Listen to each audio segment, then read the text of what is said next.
All right, so it is Christmas. Hopefully everyone out there is having a great holiday weekend. And today, I wanted to have a little bit of fun and do some window shopping, but not right now in 2021. Do some window shopping back in 1996. There's this pretty cool circular that's been going around bits and pieces over the last couple of years for a Toys R Us 1996 circular. And it's an interesting year because it's cross-gen for Nintendo and Sega, and it lines up with when the Nintendo 64 just came out. So we're going to take a look at that and have some fun today, guys. If you enjoy these videos, make sure that like button helps out a ton. And if you're new here to the Spawn Wave channel, make sure you subscribe down below. So let's head over here. I'll also link this down below.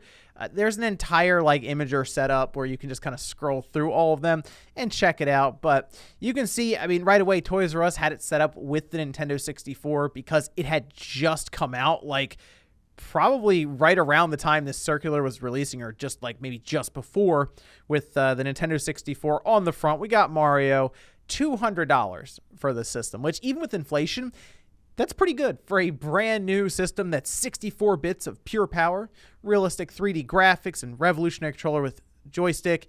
It's an unbelievable gaming experience. And then we have Super Mario 64. That was $60. Now, that's the thing you're going to see as we go through this.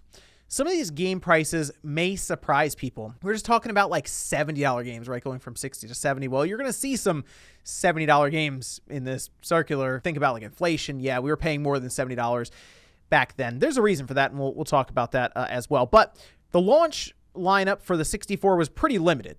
It was Super Mario 64 and Pilot Wings. that was kind of it. There wasn't a lot there when it first released, because they just advertised that. They have Pilot Wings right here, both of which are $60.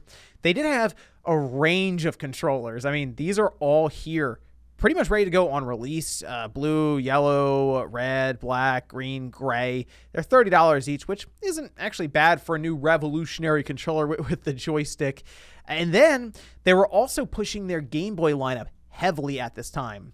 One of the reasons this one is so interesting to see, specifically this year, it's a year or two before Pokemon really burst onto the scene. And from there on, whenever you saw a Game Boy advertisement, the Pokemon games were right next to it in a magazine, in a circular, wherever, right? Because it was just so popular. But this gives us a look at what Nintendo was pushing before then with Tetris Attack. Then you have Iron Man, Donkey Kong Land 2, Toy Story, and the Game Boy Pocket was $60. And that's the biggest thing that Nintendo really wanted to do with their Game Boy lineup. That's $60.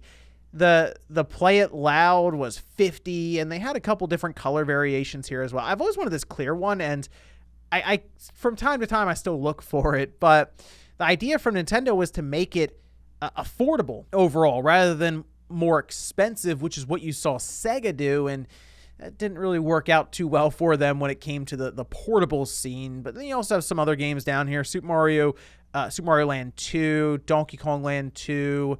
And for the most part, they also tried to make the games more affordable as well. Even Kirby's Pinball Land is $20. So $20 versus what you're going to see some of these other cartridges go for their home console is a bit better. But yeah, what a time. You could walk into a store and buy a brand new sealed Game Boy Pocket for $60, or a brand new Play It Loud Game Boy for $50. I'd love to go back in time and be able to just kind of clean up at some of these stores, just pick up all kinds of systems. So let me go up to Sega, because the Game Gear, which you can see here, this was discontinued the following year in 97, if I remember correctly, right next to the Sega Genesis. And at the time, Sega was just trying to get rid of them for the most part. I mean, you see 130. It also came with a couple of games, Sonic 2 and Sonic Chaos. And the Game Gear, Sega went, like I said, the opposite direction of Nintendo. They tried to pack on a bunch of features. The lit screen was the biggest part about it that they would advertise, and then people who had the Game Gear would hold over Game Boy owners is well, I can see my screen if it's dark out, or if it's dimly lit, if it's dim, I can see my screen. You can't. But the batteries you chew through batteries like crazy. It was 6 AA batteries, and it would be done in a couple of hours. Whereas the Game Boy had a much better battery life out of 4, and then you had the Pocket that only used 2. So the Game Gear, while it was pretty cool in terms of its features, not the most convenient system all the way around. But then they also had some of their games. These were even marked a little higher than what you saw with that Game Boy. These are 35, but they did have like a value special section here where they were all $20. And then you even had some of these $7 ones, which is like poker and solitaire. And then we had the Super Nintendo, which was 5 years old at this time in 96. So we were kind of going from this transition from the Super Nintendo up to the Nintendo 64. This would have been the start of their cross-gen time, right? Where we're talking about like the PS4 to the PS5. Well, here's the Super Nintendo, and it was still going very strong at this time. It was, you can see the price with the game, actually. Donkey Kong Country at $130. There were a bunch of coupons you could clip out. See this coupon number 23. You're going to see that for a lot of things, actually, in here. It's big back then, right? Clipping coupons. But it was $130 with Donkey Kong Country, which is actually pretty good overall. Like I said, brand new, sealed, not bad. Even the controllers are $15. So, but then you look over at the games. Street Fighter Alpha 2 is $70. Yeah. NBA Hang Time, $70. Ultimate Mortal Kombat 3, $70. Now then you have other games that are a little cheaper, like Yoshi's Island at $53. War Gems, that's at $60. Madden, $60. Yeah, games back then weren't exactly cheap. You take that with inflation, it's much more than even what we're paying currently for games, even $70 games that just started coming about again in this last year or so.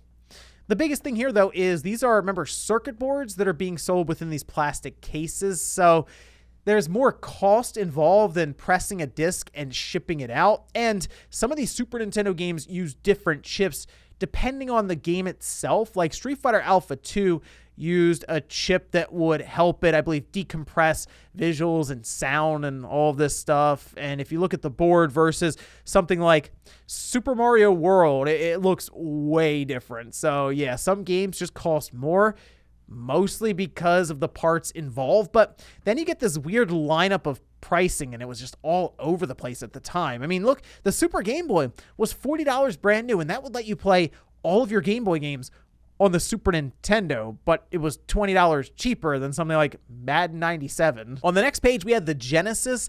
The Sega Genesis was out, like I said, it discontinued a year later next to that Game Gear, and they were sort of doing bundles, working to, I think, still offload some of this stock because they were getting into the Sega Saturn. The Sega Saturn had been out for a year, actually. It wasn't like the N64 where it just came out. And we're going to get to that in a second here because some of the pricing around that's interesting. But the Genesis, this is the Model 2 3-button controller with Vector Man, which Vector Man was awesome. If you remember when they first started showing the commercial, I think they had like a partnership with Blockbuster at the time, but the commercial they showed was so cool. He's shooting the TVs. You had the plane that would come down, and I just remember that game specifically really sticking out to me. If you look at the commercials and I guess even the game itself, very 90s is what I'll say there, but an awesome game to pick up on the Genesis, especially if you have not played it yet. Very, very good. But then you have like the 6-button at $20, all the sports titles still $60. Sports games on the Genesis were very popular. If I remember right, that's where the sports games I think sold the most was on the Sega Genesis. But you know, like Sonic 3D Blast, Vector Man 2, those are $60. Hang Time, Ultimate Mortal Kombat 3, all $70 here. So, like I said, $70 for the Genesis and the Super Nintendo was actually fairly common. But then we get into the next generation systems, the 32-bit and 64-bit era. You're going to know something about this. The games are a little cheaper than the last gen systems. And of course, that's because we're working with CDs now rather than, again, circuit boards that need mask ROMs and all kinds of assistant chips and things that continue to add up on the cost side. But like the Sega Saturn itself, $200. A year prior, the Sega Saturn was announced to be priced at $400. But because the PlayStation came in at such an aggressive pricing, they actually cut the price of the Saturn in half. Not only that, but during this holiday, they even packaged in 3 games with it. They have the Saturn games Virtua Fighter 2, Daytona USA, and Virtua Cop.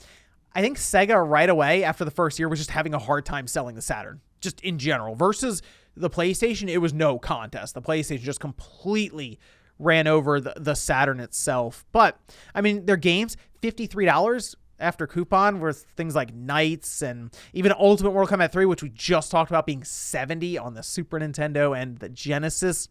It was a little strange to see that going from that gen to the next. You're like, oh, the games got cheaper and the system isn't too bad in terms of what's around it with that pricing.